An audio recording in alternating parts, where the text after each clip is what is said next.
Iran और Israel की जंग में अब बड़ी खबर आ रही है।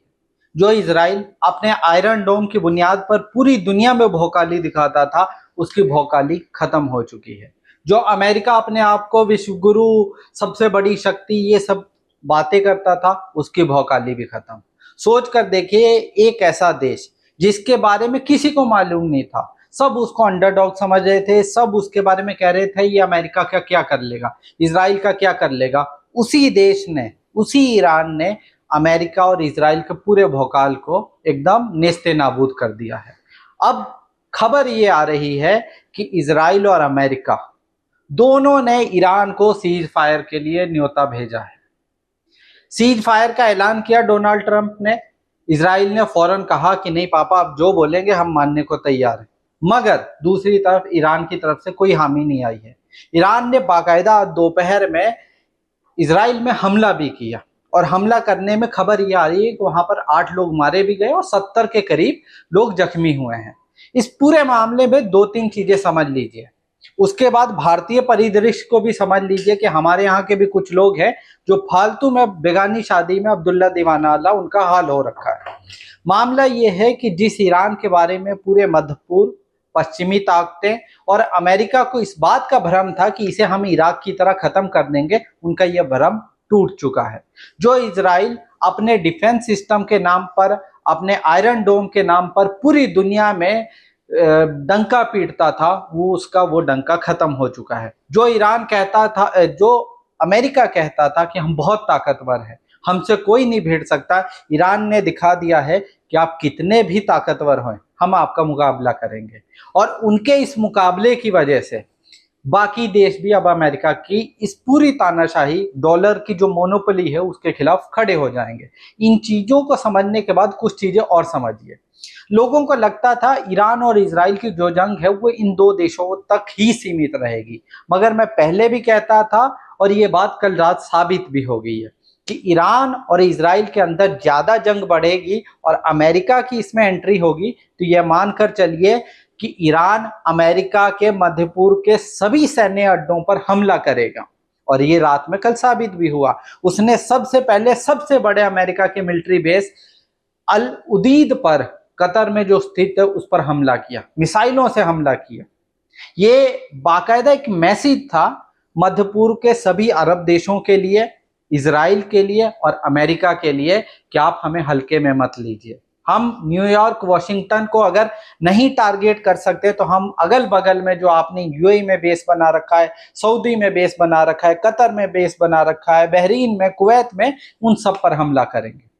और ऐसा नहीं है कि कल सिर्फ कतर में हमला किया, बाकायदा उन्होंने बहरीन, कुवैत, इराक और सीरिया के अमेरिका के सैन्य अड्डों पर भी हमला किया है। ये इस बात का मैसेज है कि आप हमें कमजोर ना समझिए, होंगे आप विश्व शक्ति अपने घर पर, हमारे लिए आपकी कोई हैसियत नहीं। इस पूरे सीन के अंदर एक आदमी हीरो की तरह सामने आया है।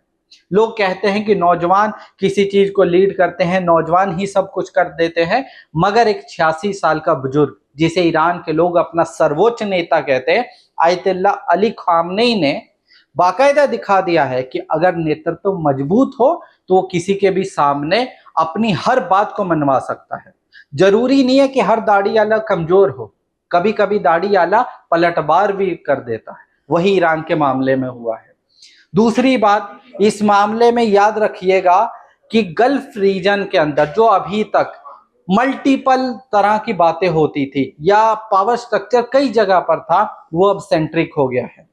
अब आप सीधे तौर पे कह सकते हैं कि पूरे मध्य पूर्व का और दक्षिण एशिया के आधे हिस्से का अगर कोई सबसे बड़ा देश नेता के रूप में उभरा है तो वो ईरान है। ईरान के मुकाबले में आज के टाइम में मध्य पूर्व में कोई देश नहीं है।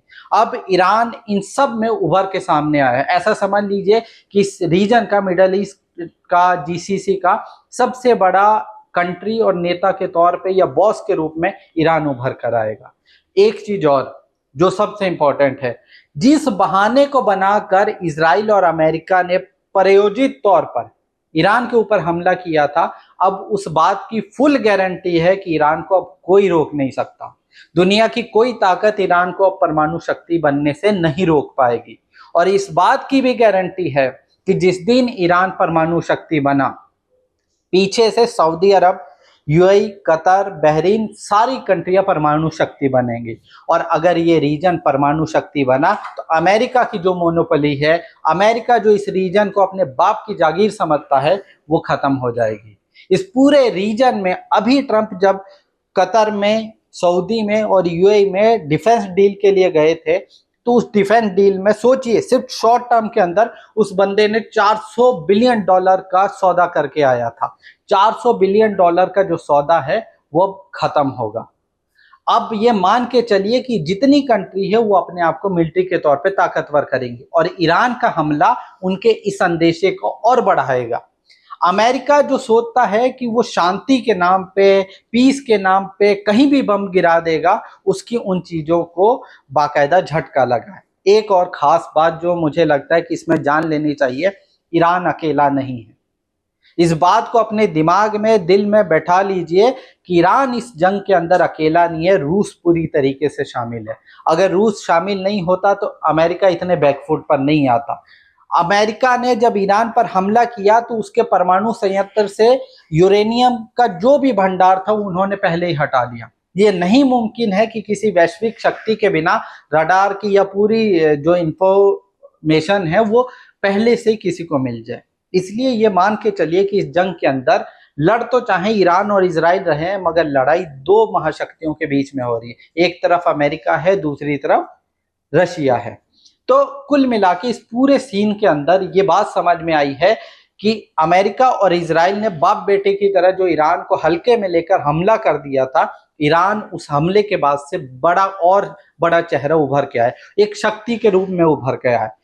अब मामला यह है कि हमारे यहाँ भी कुछ अंधभक्त पाए जाते हैं जो इजराइल को अपना पापा बताते हैं। उनको क्या पता कि उनके जो पापा हैं, उनके पापा मतलब पापा के पापा अमेरिका को भी ईरान ने अब की बार रगड़ दिया है बहुत तबीयत से। अब यहाँ के जो अंधभक्त है, जिसको पापा बोलते थे, और उनके जो ग्रैंडफादर हैं, दोनों परेशान हैं कि अब इस जंग को कैसे रोका जाए। तो अंधभक्त तो अलग परेशानी में है कि इनके पापा के साथ इनके दादा भी रगड़े गए हैं। तो ये जो पूरा सिनेरियो हुआ है, इनके लिए अलग टेंशन की बात है। कल से देखा जा रहा है कि जो अंधभक्त कल तक वी स्टैंड आई स्टैंड, जो अपने बाप की मैयत में नहीं शामिल हुए थे, वो वी स्टैंड आई स्टैंड कर रहे थे इजराइल के साथ, वो कह रहे कि खामनई में जिगरा तो है, अब वो भी मानने लगे हैं। इसका सीधा सा अर्थ ये है कि ये सब लोग सत्ता के पास रहने वाले लोग हैं। ये चाहते हैं कि ताकतवर के साथ रहें। ताकतवर अब चाहे जो कोई भी हो, ईरान ताकत में आया है तो ये ईरान के साथ हो गए हैं। तो इस पूरे सिनेरियो के अंदर जो कंक्लूजन निकलता है, कंक्लूजन यही निकलता है कि मान कर चलिए कि इस पूरे खित्ते के अंदर अब ईरान से बड़ा कोई चेहरा नहीं होगा। इजराइल की जो मोनोपोली थी इस मामले में कि अब हमारे पास आयरन डोम है, डिफेंस सिस्टम है, वो मोनोपोली खत्म हो चुके हैं। जो अमेरिका इस रीजन को सिक्योर रखने के नाम पर अलग अलग अरब कंट्रियों से डिफेंस डील के मामले में या डिफेंस के नाम पे अरबों रुपए का कारोबार करता था, यहाँ की ऑयल को अपने कंट्रोल में रखता था, वो मोनोपोली भी खत्म होगी। कुल मिला के ये है, ईरान नई महाशक्ति के तौर पे उभरा है और खामनेई साहब एक नए बड़े चेहरे के रूप में उभर कर आए हैं। बाकी आप इस मुद्दे पर क्या सोचते हैं, हमारे साथ अपनी राय जरूर साझा करें।